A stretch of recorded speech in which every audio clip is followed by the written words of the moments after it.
તો જય દ્વારકાધીશ, જય માતાજી મિત્રો, ફરી મારા નવા બ્લોગ વિડીયોની અંદર આપ સૌનું હાર્દિક સ્વાગત છે.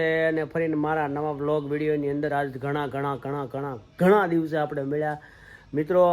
આજે આપણે જવાનું છે માતાજીના મંદિરે, એટલે કે કરાળવાળા મેલડીમાના મંદિરે જવાનું છે. ત્યાંથી હું તમને લઈ જવાનો છું એક ઐતિહાસિક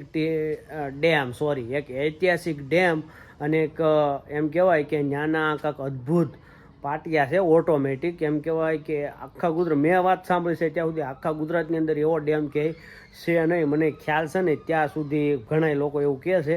પણ હાલો કન્ટિન્યુ બ્લોગની અંદર બના રહેજો. હું તમને એ ડેમ ક્યાં આવેલો છે અને કઈ નદી ઉપર આવેલો છે ને હું તમને બતાવવાનો છું. ઓલમોસ્ટ બ્લોગની અંદર બના રહેજો અને તમે કોમેન્ટ કરી દેજો કે એ ડેમ આ જગ્યાએ આવેલો છે અને આ નદી ઉપર આવેલો છે.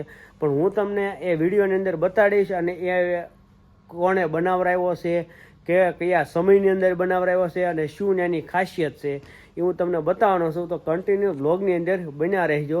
અને આમ કુદરતી વાતાવરણ અને અત્યારે તો વરસાદ પણ ભરસક ભયો થઈ ગયો છે, એટલે પાણી પણ એવું જતું હોય છે, એટલે જોવાની કંઈક અલગ જ મજા આવશે.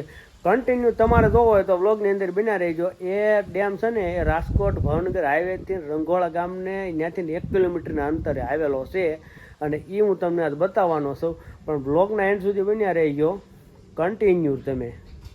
આજે આપણે આવ્યા છીએ ભાવનગર જિલ્લાના ઉમરાળા તાલુકાના રંઘોળા ગામથી ઓલમોસ્ટ 1 કિલોમીટરના અંતરે આવેલ રંઘોળા ડેમ પર. ખૂબ સુંદર પાણીનો અવાજ આવી રહ્યો છે અને અહીંની એક ખૂબ જ ઐતિહાસિક વાત તમને કહું તો આ ડેમનો ખૂબ સારો એવો ઇતિહાસ છે. ઇતિહાસ શેનો છે એ હું તમને આખા વિડીયોમાં જણાવીશ. બ્લોગના એન્ડ સુધી બન્યા રહેજો. વિડીયોમાં ખૂબ મજા આવવાની છે. અહીંયા જે દરવાજાનું રહસ્ય છે હું તમને વિડીયોમાં આગળ બતાવીશ. ચાલો થોડા સિનેમેટિક સીન નિહાળીએ અને ત્યારબાદ હું તમને બતાડું આ રંઘોળા ડેમના દરવાજાનો એક આખો વિડીયો. બ્લોગના એન્ડ સુધી બન્યા રહેજો.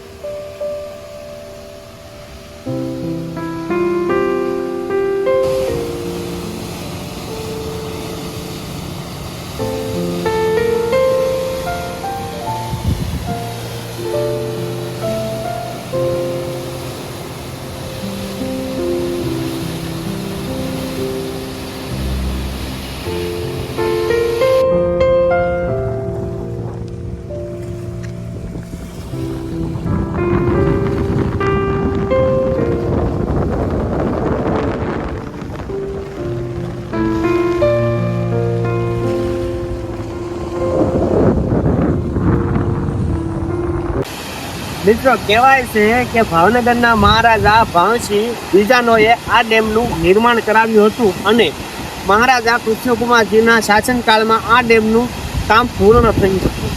47 ઓટોમેટિક દરવાજા છે, જે ઓટોમેટિક દરવાજા એવા કે પાણીના પ્રેશરથી એ દરવાજા ખુલ્લી જાય છે.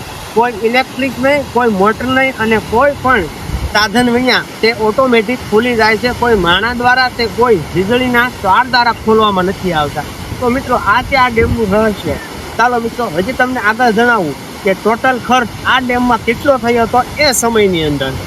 મિત્રો આ ડેમનું કામ ભાવનગરના મહારાજાએ 1946માં શરૂ કરાવ્યું હતું અને 1952ની અંદર આ ડેમનું નવનિર્માણ પૂરું થઈ ગયું હતું. અને એ સમયની અંદર ઓટોમેટિક સાયફન દરવાજા કહેવાય એ 47 દરવાજા ઓટોમેટિક દરવાજાનું નિર્માણ કરાવ્યું હતું, જે કોઈ ઇલેક્ટ્રિક દ્વારા નથી આંકવામાં આવતા અને કોઈ દ્વારા ખોલવામાં નથી આવતા. પાણીના પ્રેશરથી ઓટોમેટિક એ દરવાજા ખુલી જાય છે. મિત્રો કહેવાય છે કે આ ડેમ છે એ આસપાસના ગામડાઓની જીવાદોરી સમાન છે. કહેવાય છે કે ખૂબ સાચી અને પિયત માટે ખૂબ ફાયદાકારક છે. જેમાં રંઘોળા આસપાસના ડેમડા તેમજ વલભીપુર તાલુકાના ગામડાઓને પણ આ ડેમમાંથી પાણી ફાળવવામાં આવે છે.